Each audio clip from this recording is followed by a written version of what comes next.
Mari kita sama-sama baca salatul Nabi sebanyak 3 kali. Monggo. Allahumma sholli ala Muhammad ya Rabbi sholli alaihi wasallim.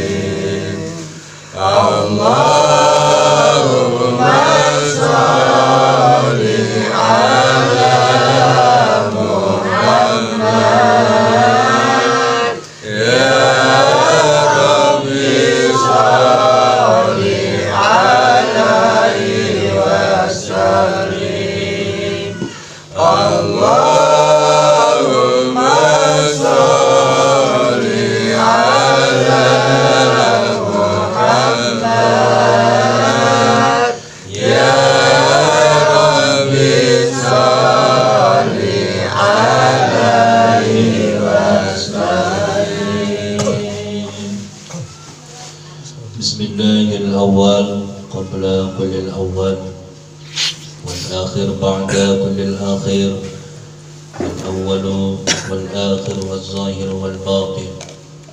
Asyhadu an la ilaha illallah wa asyhadu anna Muhammadan abduhu wa rasuluhu. Allahumma salli ala sayyidina Muhammadin wa ala alihi wa sahbihi ajma'in.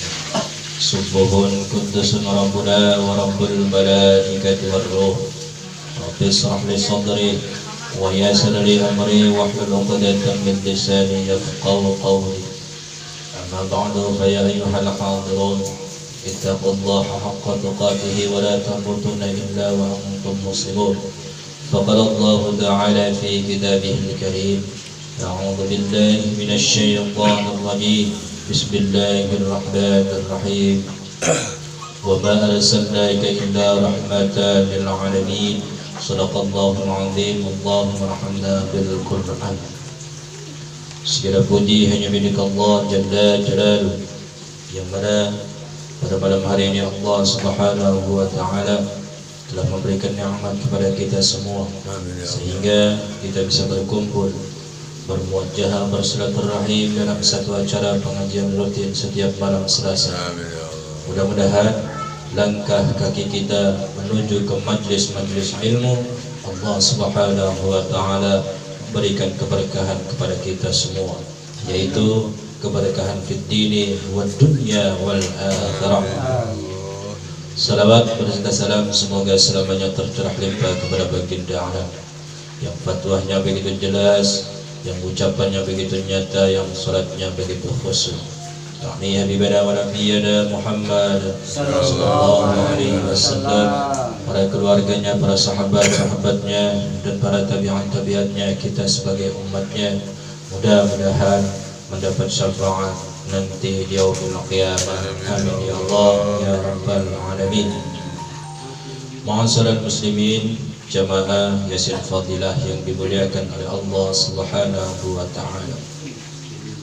Pada malam hari ini kita akan mengupas satu kisah sahabat baginda Nabi besar Muhammad sallallahu alaihi wasallam, yang mana momentum daripada masuknya bulan Maulid Nabi besar Muhammad sallallahu alaihi wasallam, yang mana pada bulan Maulid baginda Nabi besar Muhammad sallallahu alaihi wasallam dilahirkan ke muka bumi ini, dan kemudian diwafatkan juga pada bulan Maulid Nabi, yang mana mudah-mudahan kisah sahabat Rasulullah sallallahu alaihi wasallam ini bisa kita ambil pelajaran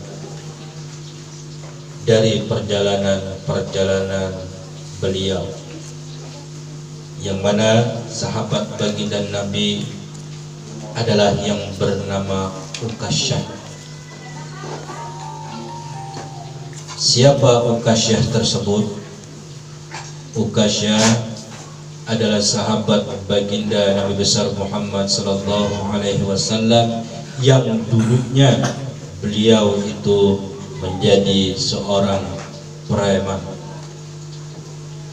Tapi premannya gak tanggung-tanggung, gak cangkeng, gak kacang-kacangan. Bahwa sahabat Nabi yang bernama Ukasyah ini adalah dulunya sebelum beliau masuk ke dalam agama Islam, beliau kejamnya luar biasa terhadap Islam, sama seperti Umar bin Khattab. Tapi ada keanehan di dalam sahabat Nabi yang bernama Ukasyah tersebut. Apa sih keanehannya? Bahwa jikalau tidak ada Ukasyah, maka para sahabat-sahabat tersebut tidak akan bisa tersentuh api neraka. Makanya berkat asbab musabab Ukasyah, bahwa sahabat-sahabat Nabi ketika wafatnya mereka tidak akan pernah bisa jasad dan ruhnya diharamkan menyentuh api nerakanya Allah Subhanahu wa ta'ala. Sebab sahabat Nabi yang bernama Ukasyah tersebut. Lalu bagaimana ceritanya kisah ini terjadi pada diri baginda Nabi besar Muhammad sallallahu alaihi wasallam sebelum beliau wafat. Lalu kemudian baginda Nabi besar Muhammad sallallahu alaihi wasallam pada waktu itu telah jatuh sakit agak lama, sehingga keadaan beliau sangat lemah sekali. Pada suatu hari Rasulullah sallallahu alaihi wasallam meminta Bilal untuk memanggil semua sahabat-sahabatnya agar segera datang ke masjid. Tidak lama kemudian penuhlah masjid itu dengan para sahabat-sahabat baginda Nabi besar Muhammad sallallahu alaihi wasallam. Allahumma salli alaihi. Semuanya merasa rindu setelah agak lama tidak mendapat tausiah atau siraman rohani atau nasihat dari baginda Nabi besar Muhammad sallallahu alaihi wasallam, dikarenakan beliau terlalu lama jatuh sakitnya, sehingga para sahabat-sahabat tersebut rindu dengan nasihat, dengan tausiah baginda Nabi besar Muhammad sallallahu alaihi wasallam. Lalu kemudian baginda Nabi besar Muhammad sallallahu alaihi wasallam duduk dan lemah di atas mimbar. Wajahnya terlihat pucat sekali, menahan sakitnya yang tengah diderita. Lalu kemudian baginda Nabi besar Muhammad sallallahu alaihi wasallam berkata, "Wahai sahabat-sahabatku, aku ingin bertanya, apakah telah aku sampaikan semua kepada kalian bahwa sesungguhnya Allah Subhanahu wa ta'ala itu adalah satu-satunya Tuhan yang layak kalian sembah?" Lalu kemudian para sahabat semuanya menjawab dengan suara yang bersemangat, "Benar wahai Rasul, engkau telah menyampaikan kepada kami bahwa sesungguhnya Allah Subhanahu wa ta'ala adalah satu-satunya Tuhan yang layak disembah." Lalu kemudian baginda Nabi besar Muhammad sallallahu alaihi wasallam bersabda, "Ya Rabb, sesungguhnya aku telah menyampaikan amanah ini kepada mereka. Lalu kemudian baginda Nabi bersabda lagi, dan setiap apa yang Rasul sabdakan selalu dibenarkan oleh para sahabat-sahabat. Akhirnya sampailah pada suatu pertanyaan yang menjadi para sahabat sedih dan terharu. Apa pertanyaan tersebut sehingga para sahabat sedih dan terharu? Lalu kemudian Rasulullah SAW bersabda, sesungguhnya aku akan pergi menemui Allah Subhanahu wa Ta'ala,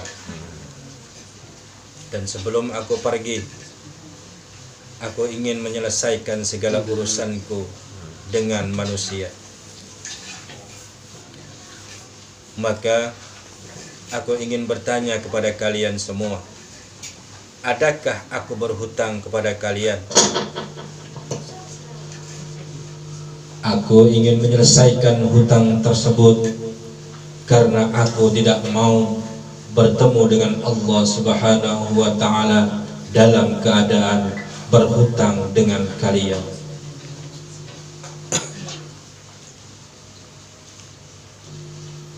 Ketika itu semua para sahabat diam, terhenung, dan di dalam hati para sahabat-sahabat tersebut berkata, mana ada Rasulullah SAW berhutang dengan kita. Kamilah yang banyak berhutang kepada baginda Nabi. Lalu kemudian baginda Nabi besar Muhammad SAW mengulangi perkataan itu sampai 3 kali.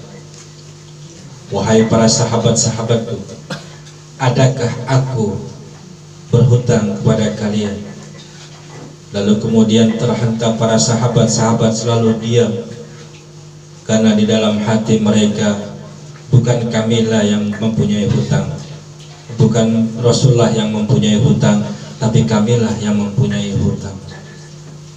Lalu kemudian baginda Nabi besar Muhammad SAW berkata seperti itu, wahai sahabat-sahabatku, adakah aku berhutang kepada kalian? Lalu kemudian tiba-tiba bangun seorang laki-laki yang bernama Ukasyah, seorang sahabat mantan preman sebelum masuk Islam, dan ia berkata, ya Rasulullah, aku ingin sampaikan masalah ini. Seandainya ini dianggap hutang, maka aku minta engkau menyelesaikan, dan seandainya kata bukan hutang, maka tidak perlulah engkau berbuat apa-apa. Lalu kemudian baginda Nabi besar Muhammad SAW berkata, sampaikanlah wahai Ukasyah, apa yang akan kalian atau apa yang akan kamu ungkapkan. Maka Ukasyah pun mulai bercerita, aku masih ingat wahai Rasul, ketika perang Uhud dulu, suatu ketika engkau menunggangi kuda, lalu engkau pukul cepeti ke belakang kuda, tetapi cambuk tersebut tidak mengenai kuda, melainkan aku yang terkena cambuk tersebut. Karena ketika itu aku berdiri di belakang kuda yang engkau tunggangi itu, wahai Rasul. Mendengar cerita tersebut, Rasulullah SAW berkata, sesungguhnya itu adalah hutang wahai Ukasyah. Lalu kalau dulu aku pukul engkau, maka hari ini aku akan menerima hal yang sama seperti aku memukul engkau wahai Ukasyah. Dengan suara yang tinggi Ukasyah berkata, kalau begitu aku ingin segera melakukannya wahai Rasul, dan aku ingin segera mencambuk tubuhmu. Kata Ukasyah tersebut seakan-akan tidak bermasalah mengatakan demikian kepada baginda Nabi besar Muhammad sallallahu alaihi wasallam pada waktu jatuh sakit tersebut. Sedangkan ketika itu sebagian sahabat-sahabat berteriak marah kepada Ukasyah, sesungguhnya engkau tidak berperasaan wahai Ukasyah. Bukankah baginda Nabi besar Muhammad sallallahu alaihi wasallam sedang sakit keras? Lalu kemudian Ukasyah tidak menghiraukan semua itu.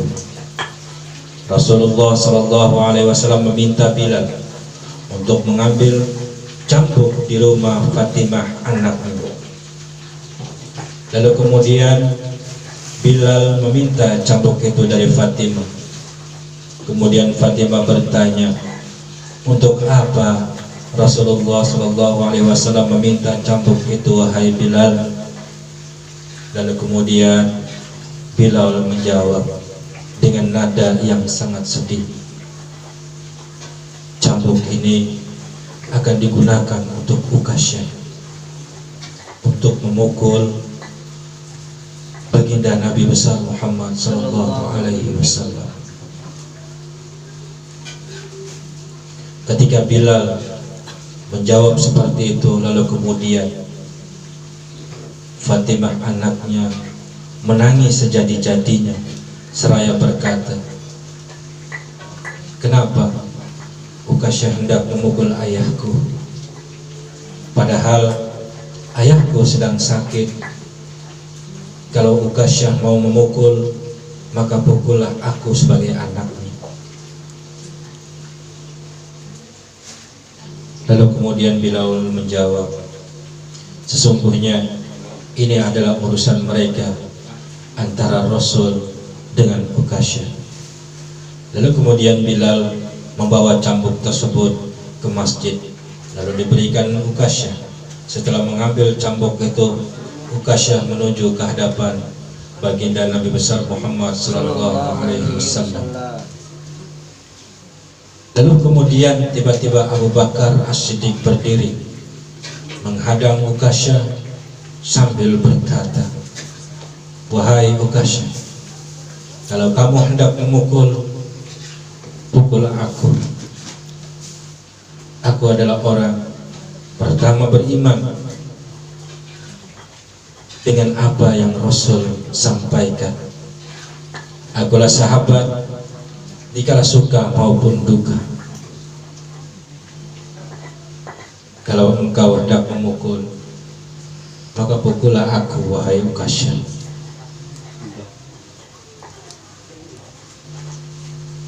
Lalu kemudian baginda Nabi bersabda, duduklah wahai Abu Bakar, dan ini adalah urusan aku dengan Ukasyah. Lalu kemudian Ukasyah menuju ke hadapan Rasul. Kemudian Umar bin Khattab berdiri menghalangi Ukasyah sambil berkata, wahai Ukasyah, kalau engkau mau memukul baginda Nabi, maka pukullah aku. Dulu memang aku tidak suka dengan Muhammad, maka aku pernah berniat untuk menyakiti beliau dulu. Tapi sekarang tidak ada seorang pun yang boleh menyakiti baginda Nabi.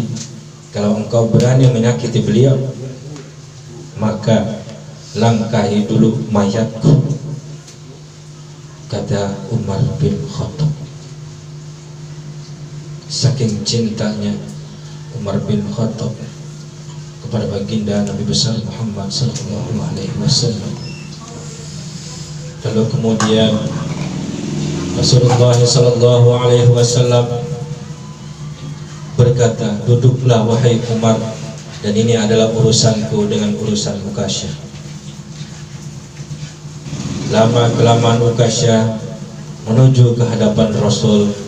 Tiba-tiba berdiri Ali bin Abi Thalib, sepupu sekaligus menantu dari baginda Nabi besar Muhammad sallallahu alaihi wasallam. Lalu kemudian Ali bin Abi Thalib menghalangi Uqasyah sambil berkata, wahai Uqasyah, pukullah aku saja, darah yang sama mengalir pada tubuhku ini, wahai Uqasyah. Lalu kemudian Rasulullah SAW menjawab, duduklah wahai Ali, dan ini adalah urusanku dengan urusan Uqasyah. Allahumma salli ala Sayyidina Muhammad. Lalu kemudian Uqasyah semakin dekat dengan Rasulullah SAW. Tiba-tiba tanpa disangka bangkitlah kedua cucu kesayangan Rasulullah SAW, yaitu Hasan dan Husain. Mereka berdua memegangi tangan Uqasyah sambil memohon, wahai paman, pukullah kami paman, kaki kami sedang sakit, pukullah kami saja wahai paman, sesungguhnya kami ini cucu kesayangan Rasul, dengan memukul kami sesungguhnya itu sama halnya engkau memukul kakek kami wahai paman. Lalu Rasulullah SAW berkata, wahai cucuku, duduklah kalian, ini adalah urusan kakek dengan paman Uqasyah. Begitu sampai di tangga mimbar dengan lantang, Uqasyah berkata, wahai Rasul, bagaimana aku bisa memukul engkau sementara engkau duduk di atas dan aku di bawah? Kalau engkau mau aku pukul, maka turunlah ke bawah, kata Uqasyah. Lalu kemudian Rasulullah SAW, memang manusia terbaik, kekasih Allah Subhanahu wa Ta'ala.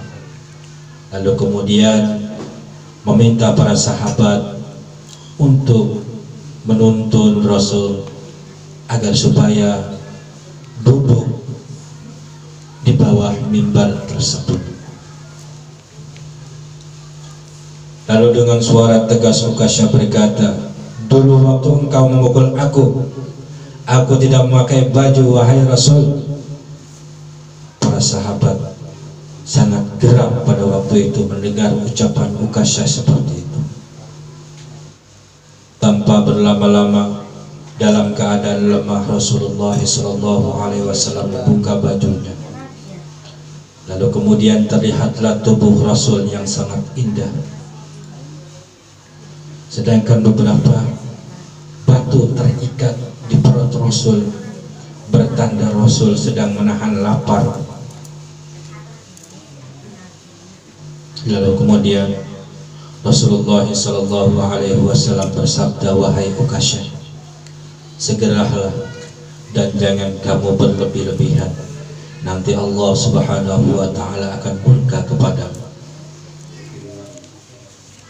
Lalu kemudian Uqasyah menghambar menuju Rasulullah SAW. Lalu kemudian cambuk yang di tangan Uqasyah lalu kemudian dibuang jauh-jauh oleh Uqasyah. Kemudian ia peluk tubuh Rasul seerat-eratnya sambil menangis sejadi-jadinya.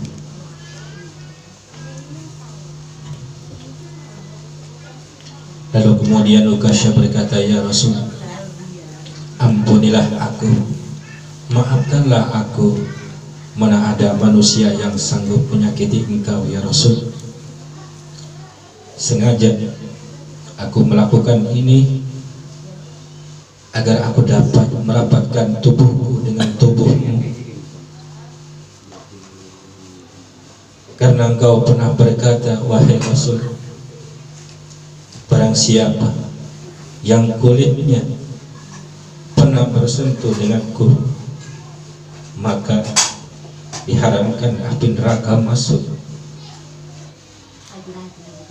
Seumur hidupku aku bercita-cita dapat melakukan ini, karena sesungguhnya aku tahu bahwa tubuhmu tidak akan pernah dimakan oleh api neraka, dan sungguh aku takut dengan api neraka wahai Rasul.